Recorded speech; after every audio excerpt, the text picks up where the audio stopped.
दोस्तों, आज मैं आपको एक ऐसी बात बताने जा रहा हूँ जिसको कि आप सुनेंगे तो आप भी पिघल जाएंगे।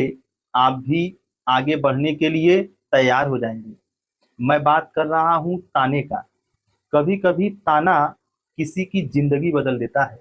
एक बार ताना तुलसीदास को उनकी पत्नी रत्नावली ने मारा था।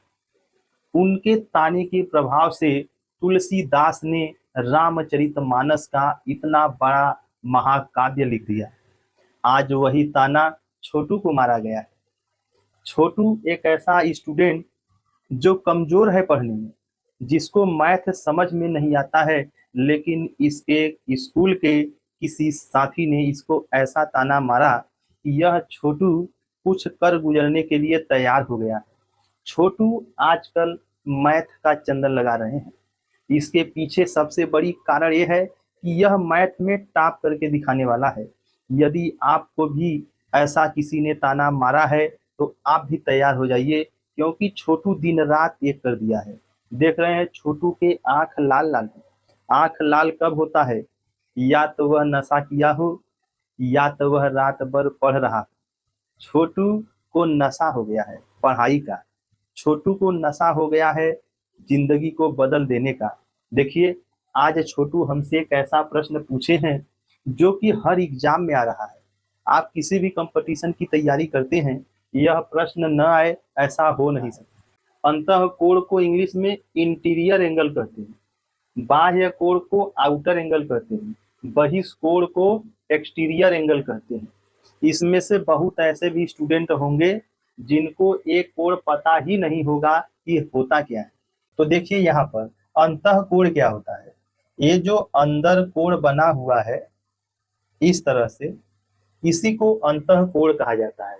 और इसी को बताना है कि इन चारों कोणों का मान कितना होगा। समझ रहे हैं कि नहीं?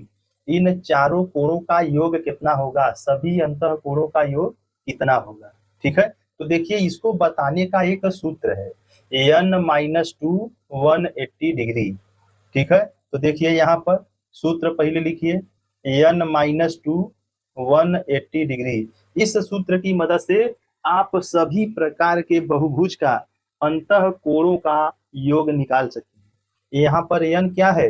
भुजाओं की संख्या। यहाँ पे चतुर्भुज है, यानी 1 2 3 4, चार भुजा है, तो यहाँ पे आप 4 लिखेंगे। यह 4 माइनस 2 हो गया, बाहर 180 डिग्री।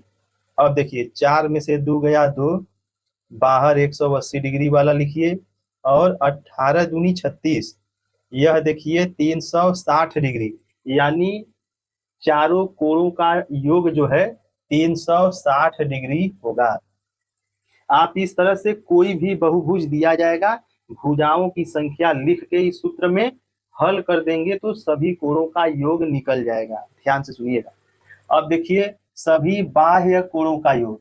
बाह्य कोण क्या होता है, इसको पहले मैं हटा देता हूँ, तब जाके आपको बढ़िया से समझ में आएगा। देखिए यह जो बाहर कोण बना हुआ है, ये जो बाहर कोण बना हुआ है, इसी को बाह्य कोण कहा जाता है। तो पूछा गया है कि चारों बाह्य कोण का योग कितना होगा। तो यहाँ पर देखिए एक सूत्र है, n+2 180। ठीक है, n+2 180। n माने भुजाओं की संख्या। यहाँ पर देखिए एक भुजा, दो भुजा, तीन भुजा, चार भुजाएं। तो आप पहले सूत्र लिखिए, n+2 180 डिग्री। अब n के जगह पे आप 4 लिखेंगे, 4 + 2 और गुणे। और गुणे देखिए लगाइए चाहे मत लगाइए, गुणा हो जाता है, वो कोई दिक्कत नहीं है। 4 2 6, 6 गुणे 180 डिग्री। अब देखिए 18 छक्का 108, 108 पे एक जीरो बढ़ा दीजिए, इतना डिग्री 1080 डिग्री होगा ये चारों बाह्य कोणों का योग।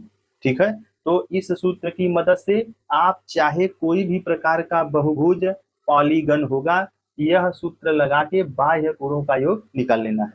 अब देखिए सभी बहिष्कोणों का योग। अब देखिए यहाँ पे मैं आपको समझा दूं, ये पहले हटा दे रहा हूँ। बहिष्कोण मैं समझाता हूँ क्या होता है। जैसे ये साइड है, इस साइड को पकड़ के सीधे जाइएगा और आगे बढ़ते जाइएगा, ये है। तो ये जो बाहर बढ़ाए हैं लाइन एक्स्ट्रा ना, एक्स्ट्रा लाइन जो बाहर बढ़ाए हैं, ये बाहर वाले लाइन से ये जो कोण बनता है इसी को बहिष्कोण कहा जाता है। अब इधर आइए, इस लाइन को अगर आगे बढ़ाएंगे तो ये बाहर इस तरह से जाएगा, तो ये जो लाइन बढ़ा हुआ है और प्लस ये वाली है, इसी को बहिष्कोण कहा जाता है। और इसको अगर आगे बढ़ाएंगे इस तरह से तो यह जो कोण है बहिष्कोण। अब इसको भी अगर आगे बढ़ाएंगे इस तरह से तो यह जो कोण है ये बहिष्कोण है। और दुनिया के सभी बहुभुज के बहिष्कोणों का योग 360 डिग्री होता है, इसमें कोई सूत्र नहीं लगाना है, डायरेक्ट आंसर 360। चाहे त्रिभुज हो, चाहे चतुर्भुज हो, चाहे पंचभुज हो, चाहे कोई भी भुज हो, सभी कोणों का योग, बहिष्कोणों का योग 360 डिग्री होता है। ठीक है, इसको इसको इसको मिलाएंगे तो यह 360 डिग्री होता है। ठीक है, इसमें कोई फार्मूला नहीं है। अब यहाँ देखिए, पहले मेन चीज, अंतः कोणों का योग और बाह्य कोणों का योग, दोनों का सूत्र सेम है। अंतः वाले में माइनस है, बाह्य वाले में प्लस है। अंतः वाले में माइनस है, बाह्य वाले में प्लस है। अंतः माने अंतर, अंतर माने माइनस, अंतः कोण वाले में माइनस लगाना है। ठीक है, तो आई होप आपको यह एक प्यारा सा वीडियो पसंद आया होगा। अगर वीडियो पसंद आया है तो वीडियो को लाइक करिएगा, दोस्तों में शेयर कीजिएगा। अगर आप चैनल पे पहली बार देख रहे हैं तो चैनल को सब्सक्राइब करके हम लोगों का मनोबल बढ़ाइए। मिलते हैं नेक्स्ट वीडियो में, तब तक के लिए जय हिंद।